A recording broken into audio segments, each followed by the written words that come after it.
Welcome to your favorite bookish podcast, Fully Booked and Caffeinated. I'm Kelsey. And I'm Heather. And today we will be discussing and reviewing Silent Night by R.L. Stine. As usual, let's talk about our fuel for this discussion. What are you drinking, Heather? Currently, I am hydrating with good old H2O, which is something I have not been doing as of late. And I'm just surviving on coffee, and that's not wonderful for my digestive system. So it is on brand, though. I know. I'm trying to be better with my water intake, so I got this fancy water bottle that tells me it has like the things on the side that say, oh, it's, you know, your 14 ounces, keep chugging, and blah, blah, blah. So we'll see how that goes. It should say on there, like, pause for bathroom break. Honest to God, honestly. But I did, of course, have my coffee this morning, my generic caramel coffee but I did put a frother on my Amazon wish list for Christmas because someone on TikTok made a cold foam with heavy cream and caramel syrup. Mm-hmm. So I put the frother on my wish list because now I'm TikTok influenced. I mean, that'll be nice and fancy. I know. And I'm like, well, maybe if I start doing that, I won't spend as much money on coffee as I do. Maybe. We'll try. I'll try my best. Sometimes it just doesn't hit the same. But no, it doesn't. Yeah. What I about know what you? you mean. Well, this morning I had to go to the UPS store to drop off the Christmas gifts to mail to my mom. But anyway, so I was like, oh, I'm out of the house. Let me get a little treat. Mm-hmm. And I had it in my mind that I wanted a Wawa hot coffee because the only hot coffee I drink is from Wawa. Except today it was like 60 degrees. So it was the worst day to get a hot coffee. I'm so over this bipolar weather. I know. But my coffee was delicious. It was their holiday blend coffee with their hazelnut creamer. But I was sweating while I was drinking it, so. There you go. So it backfired a little bit, but it was delicious. Don't you hate that when you really just want a hot coffee, but then it makes you hot? Yeah. And it has the opposite effect of what you were looking for? It's like when you go outside and it's freezing, you're like, oh, I could go for a hot chocolate. But then you're all warm in your car, and you're like, oh, I don't want a hot chocolate anymore because I'm warm. You know what I mean? Yes, I do. I absolutely do. I completely get where you're going with this. So I just stick with iced coffee all year long. That's why, honestly, because sometimes I just want that hot coffee and it's great, but then I'm sweating. And cold iced coffee is still good after your ice melts, but hot coffee is not good when it's room temperature. No, it's really not. That's one of the big reasons why I hate making coffee at home is because I do take a while to drink it. Mm-hmm. So then an hour in, it's cold. Yeah. And I could heat it up, but it's just not the same. It's not the same. It's not. No, it's not. Wow. Fully booked and caffeinated problems. Real world problems. Well, cheers. Cheers. All right. So, R.L. Stine, or Robert Lawrence Stine, is obviously a ridiculously famous American writer and novelist. He's often called the Stephen King of children's literature, and he's written a ridiculous number of fiction books and novellas. He began writing at 9 years old when he found a typewriter in his attic. That's insane. I did look him up on Wikipedia just to like see how many books he've read or wrote, and the list was enormous. I was scrolling for hours. Just scrolling. And it just was never ending. You can't even get a real number because I'll get into it, but I was looking up the Fear Street series, and there's like 15 series that were spawned off of the Fear Street series. So like you couldn't even get a real number if you tried. No, you couldn't. But I mean, when you start at 9 years old, obviously you're going to rack them up. And he was born, he's like 81 years old. So he's had some time. Anyway, so his first YA horror novel was published in 1987. But in the early 1990s, Stine's real rise to fame came when he wrote the unprecedented best-selling Goosebumps series, which sold more than 250 million copies and became a worldwide multimedia phenomenon. His other major series, Fear Street, has over 80 million copies sold. I don't know that I read any Fear Street as a kid. I do remember getting Goosebumps from my school library, But I don't know if I read Fear Street books. Like, I can't remember. See, I was the opposite. I read a few Goosebumps, but Fear Street was like I was obsessed. It was like my shit. Yeah, I know that Goosebumps was where it was at for me. Yeah. So, Stine has won numerous awards and has been named the best-selling children's book series author of all time, which I believe. Mm-hmm, me too. And here's just a little snippet of a Q&A with R.L. Stine. The question was, on a scale of 1 to 10, how much do you enjoy traumatizing young children? And R.L. Stine said, I enjoy getting children to read. Traumatizing them is just a bonus. Wow. I like that. Such a perfect answer. That is a good answer. So where Goosebumps was definitely more of a preteen elementary school target audience, Fear Street is the young teen version. Mm-hmm. So this is, early high school. The Fear Street series started in 1989.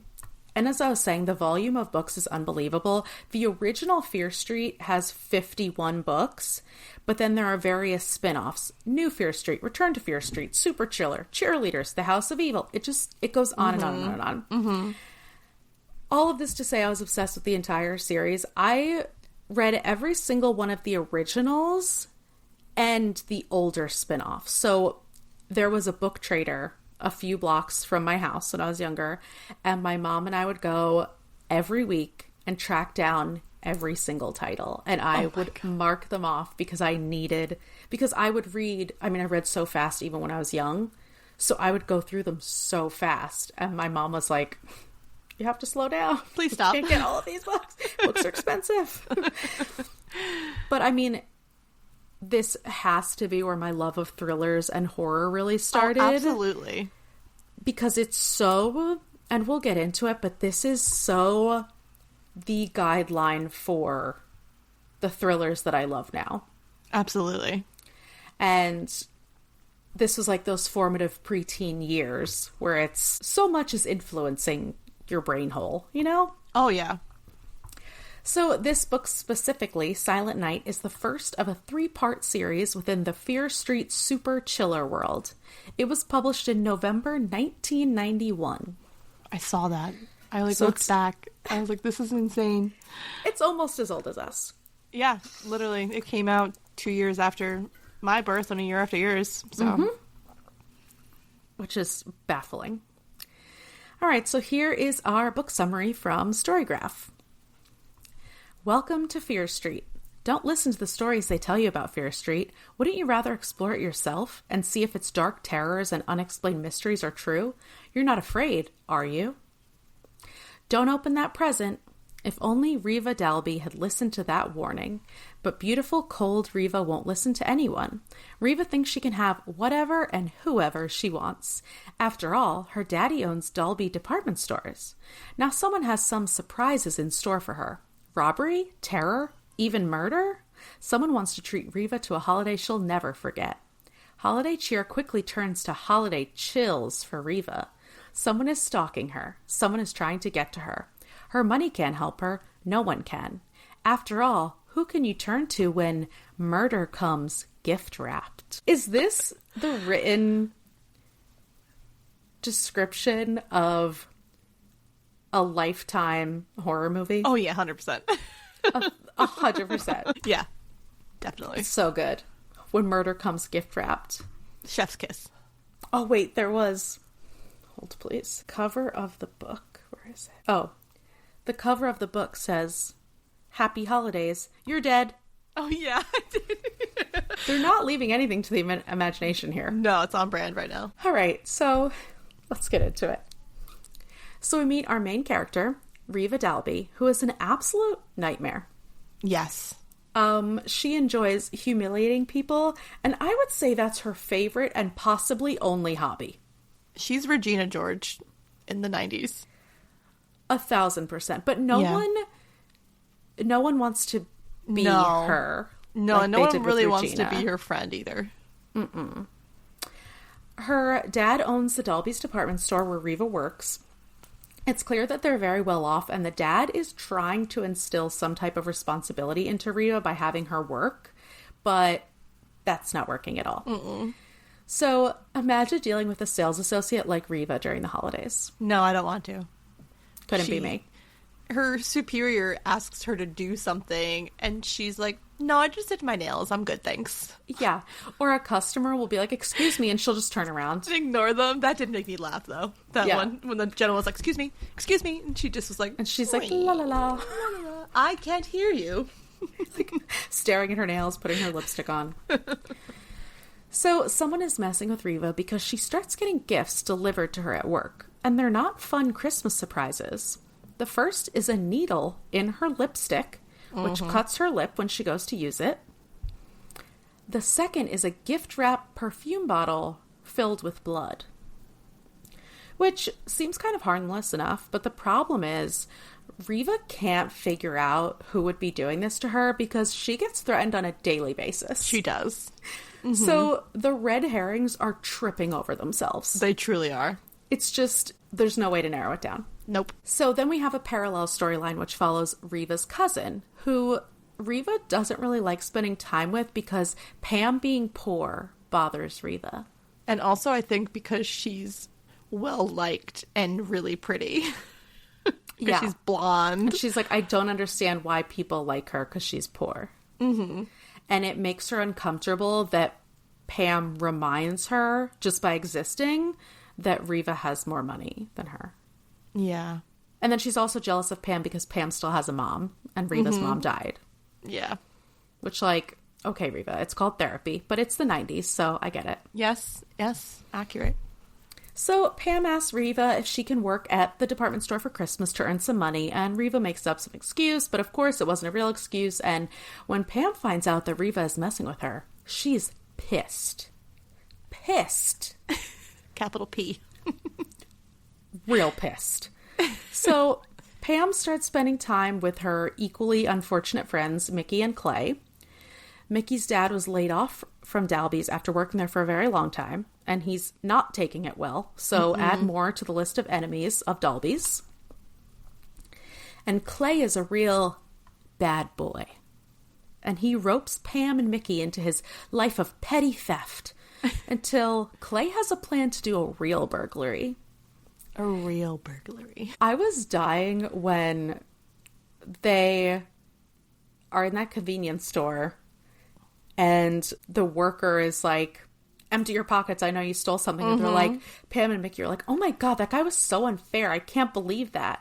And Clay's like, no, I stole stuff though. I know. He's actually the definition of bipolar.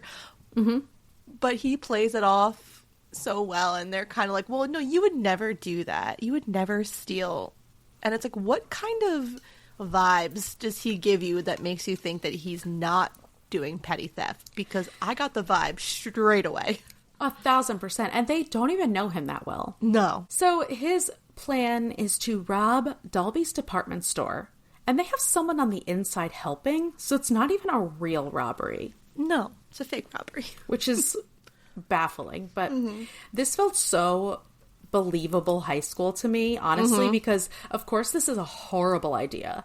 But Mickey and Pam go along with it because they're kind of scared of Clay, but they also want to impress him. And it's just so typical high school. Oh, yeah. You know? 100%. But, of course, something goes wrong because, duh. Their inside helper is nowhere to be found, and when they're confronted by a security guard, a chase ensues, and Clay whips out a gun, and the security guard is shot. Also, okay, where did Clay get a gun? Like, number one. I'm just curious. Great question about that. And also, the fact that they get there and they're like, okay, we're gonna steal like 50 TVs and like all this other shit because Pam has a big trunk. How big is her trunk? Is she driving a 53-foot semi? Also, he's like, but we didn't bring anything to carry stuff in. That sent me when he's like, where are we gonna put all these VCRs? And like, oh, we'll just go back and forth. And I'm like, this is not a good plan. You are clearly teenagers because this is not well thought through. But he knew to bring a gun. Yes. Yeah, there's a lot of issues with this burglary, but I mean, knew that was coming. So they somehow get away into Pam's getaway car, which also usually doesn't start on the first or even second try, so I'm not sure why this is the getaway car, but okay, go off. And the most ridiculous part about this is that they get in the car and they're driving away seemingly free and clear, and they don't say a single word to each other. It's just silence, which silent night. But I didn't see that one. That's good. You got me. But we literally get Pam thinking somehow she drove herself home, and then next paragraph she's waking up the next morning. Yeah. Like, wild. You could have dedicated an extra page or two. I know. She's so just weird. home, miraculously. And what did she just drop them off and like just open the door and pushed him out? I don't know. I don't know. Anyway, I had a lot of questions, and I was like, oh, we're okay. It's the next morning. We're here. So next morning on the radio, they're talking about the break-in, and they say the guard died after being fatally shot, and $25,000 was stolen from a safe. And Pam is like, oh my gosh, I can't believe Clay killed that guy. And then she's like, wait, but we didn't take any money, so they don't have the facts straight. So she calls Clay, and of course he heard the radio too, because of the 90s, and he says his gun wasn't even loaded. So someone else shot the mall security guard at the exact moment that Clay was pointing a gun towards him. Yeah. Crazy, right? Baffling. And also, we should have known too that the mention of the safe being robbed pre-robbery, when his inside guy was like, no, we're not allowed to touch the safe. It's only items from the store. Mm-hmm. So then you get that little, oh no, but money was taken from the safe. So you immediately know that this was a botched job on purpose. Mm-hmm. So obviously tensions are mounting. Riva's still getting her weird gifts. The latest is a mannequin in a box. That was weird. It was very weird. Because she thought it was a body for like 0.01 seconds. Mm-hmm. But it was clearly a mannequin. And then the same with the blood in the perfume bottle. It wouldn't have been a problem if she didn't drop the perfume bottle. No. Anyway. So, combined with the robbery, she starts thinking that maybe everything is a little more serious than she thought. Mm-hmm. So, Riva confronts her ex-boyfriend Hank and accuses him of messing with her with these gifts. She does this half-ass apology so that they can have a truce. Yeah. She's like, okay, like, I guess I'm sorry for humiliating you and treating you like shit, but since I apologized, stop sending me stuff. I know. And Hank says, this is the best part of the whole book. Hank says, everyone hates you. Everyone. Mm-hmm. I can think of 10 people who hate you enough to put a needle in your lipstick. Savage. Way harsh, Hank. Like, but also true. No, yeah, he did not hold back. And he's like, name one friend. And Riva's like, I can't. She was like, he's like, and I'm like, I just got here and I could name 10 people also. Honestly. And then Riva's inner monologue is like, Hank isn't a good enough actor to lie about this convincingly. So even him being taken off the suspect list has to be because of his shortcomings. I can't. She's so horrible. mean. Horrible. Poor Hank, honestly. He just wants to play with his electronics. He does. But also, how did he actually like her in the first place is a great question. It actually is. Because I don't know that she really has any redeeming qualities. I haven't seen a single one. No. Me neither. Just one of the many mysteries in this book. Mm-hmm. So then Riva receives another large box, and this time it's her latest love interest, Mitch's dead body. So this escalated quickly. Very quickly, actually. And Detective Riva is on it.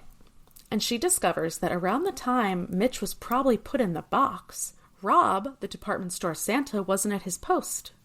And it's because Riva is a terrible person that she figures this out. She knows that Rob doesn't need pillow padding for his Santa costume, and the Santa at the North Pole post had a pillow pad. So she shares this with her dad, and the cops come and arrest Santa. In front of all the children. What the fuck? The children are distraught, especially after they rip Santa's beard off. I know. This is so damn traumatic. Like, Ruining the whole illusion. Sir, lead him to the break room. Mm-hmm. They straight up barged into the North Pole. And also, and he's a teenage kid. Can we also just, like, bring that to light as well? It's not like he's some hardened criminal.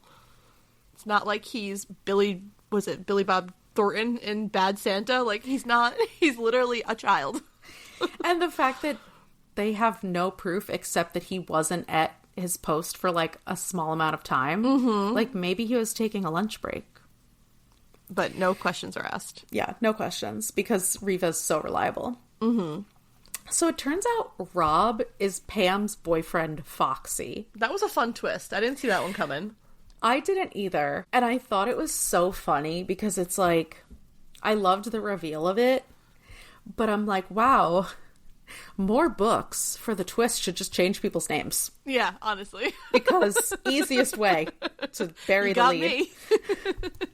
Didn't also, see that the fact coming. that it's such a specific, like, he's called Foxy, so he can't be, like, this overweight teddy bear guy. That's another thing. I was like, oh, that's actually really clever to call him Foxy, because you wouldn't...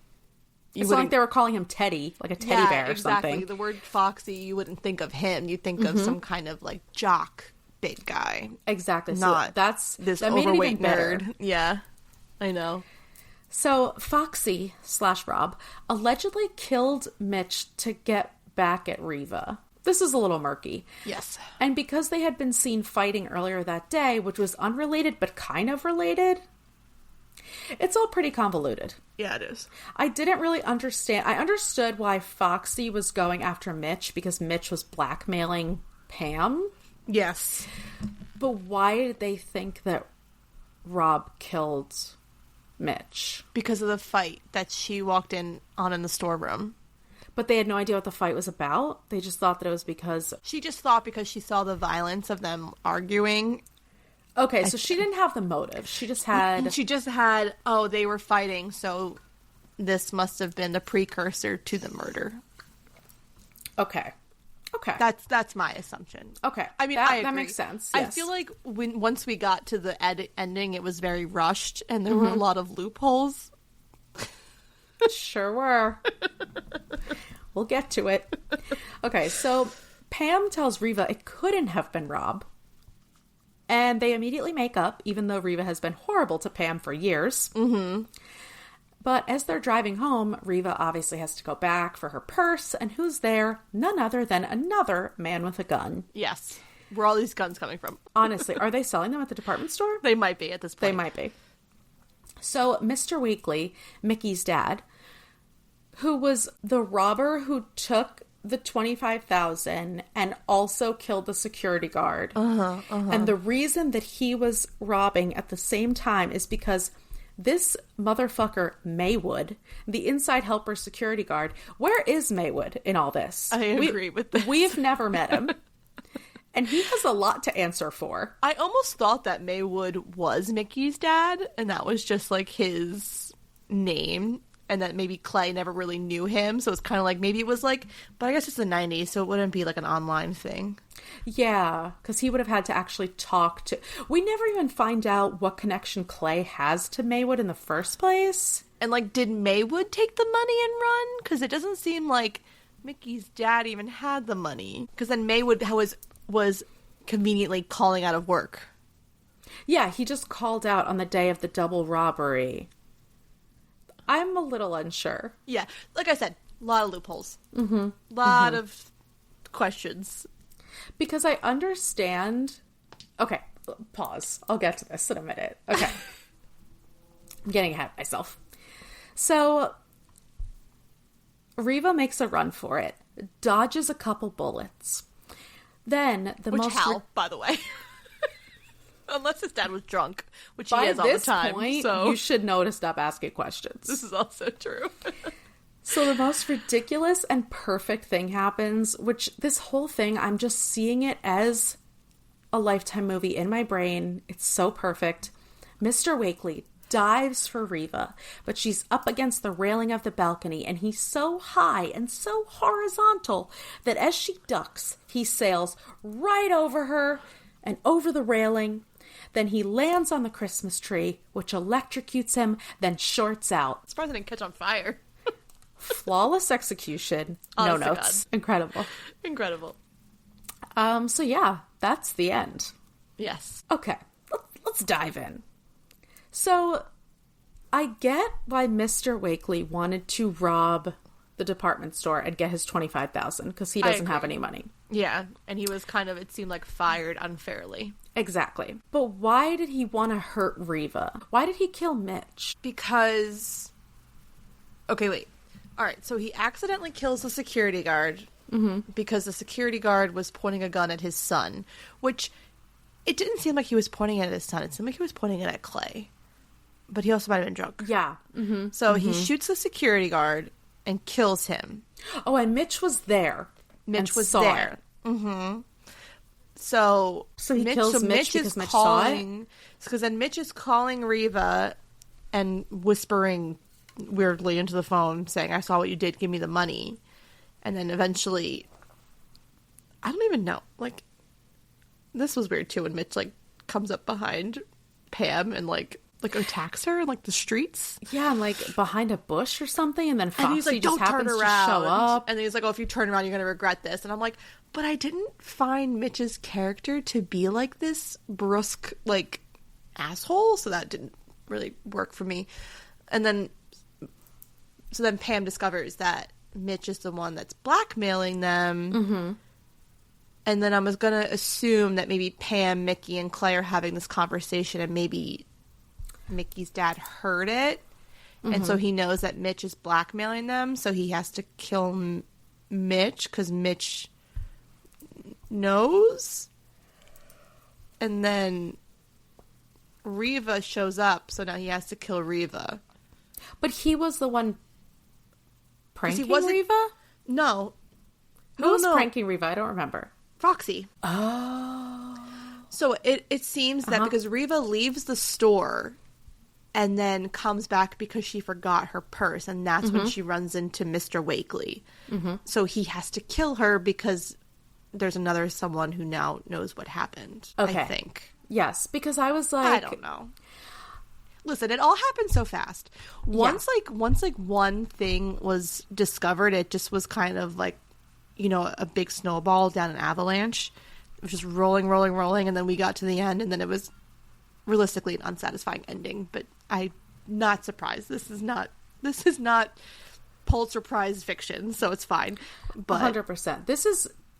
But I was going to say this isn't the kind of thing that you need a pin board with a red string, but apparently you do. You kind of do, actually. Because there's so many...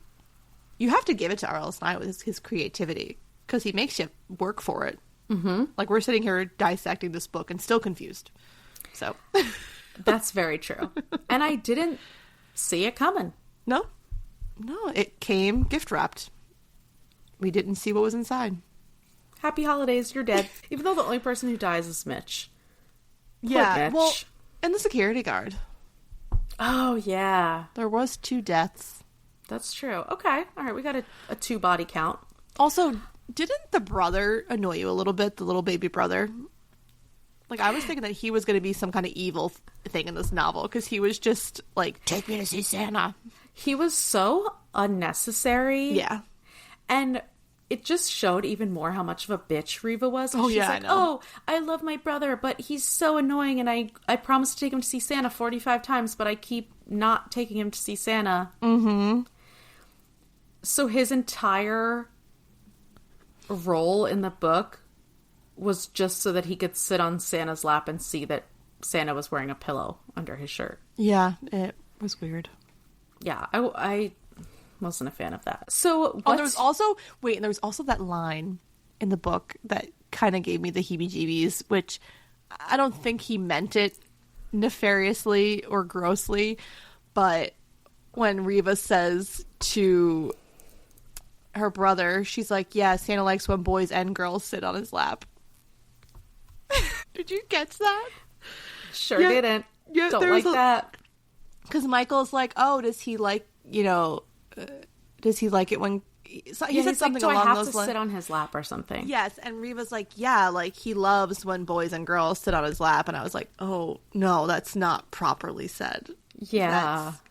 I mean, obviously, as a kid reading it, I'm not going to read it that way, but as an adult, I mean, I'm gonna it's like the I'm Brady gonna read Bunch. it as like an innuendo when I don't think it was meant to be. I'm not saying that it was, Yeah. but reading that as a woman in my mid-30s, I was like, oh no. No. Backtrack. R.L. Stine, don't make me cancel you. Like, everything's Yeah, but fine. then the more you dive into it, you're like, oh, just the idea of all these Santas just having kids sit on their...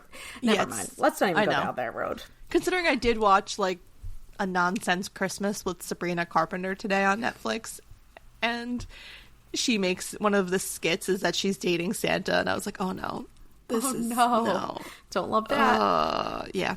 So. All right. So what is your opinion of Reva? Because we're meant to believe that on the last page of the book, she's reformed.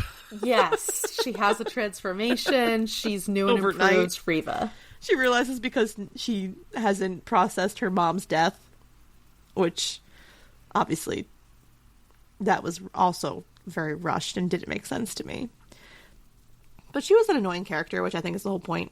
Mm-hmm. Because she's so back and forth. Like, she's breaking up with Hank in the beginning, and then she feels bad about it. But then she wants to, like, be a bitch to him. Mm-hmm. And then she also wants to see him get angry. And then he gets angry, and then she gets scared. Like, just like...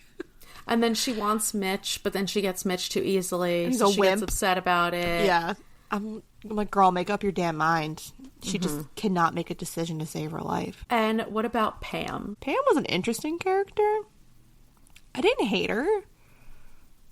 And I can understand why she's doing what she's doing, because she comes from the other side of the tracks. But yeah, I don't know.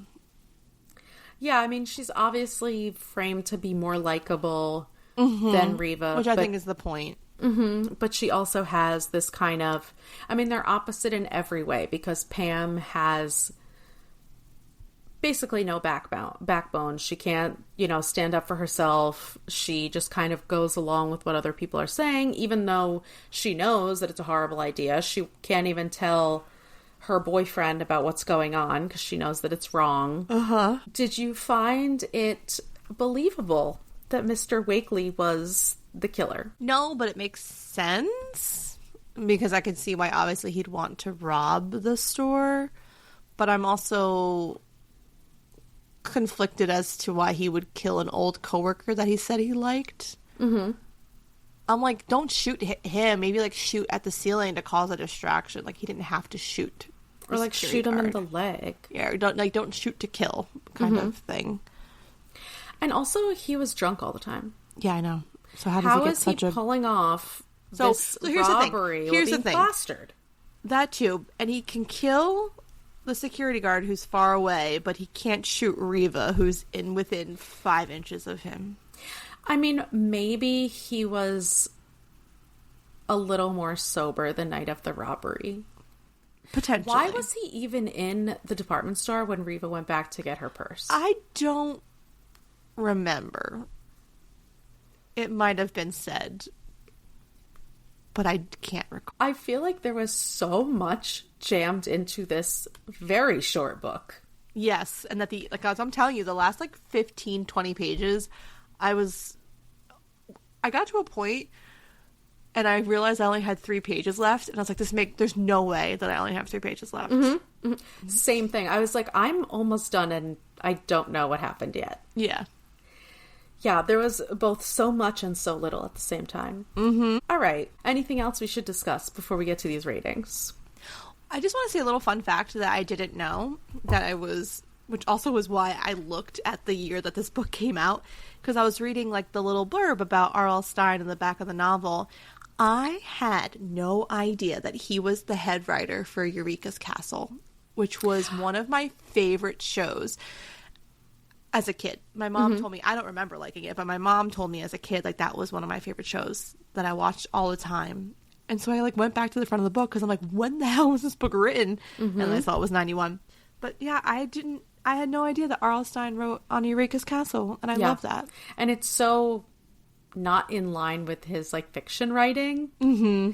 But I do remember knowing that because I thought it was so weird. Yeah.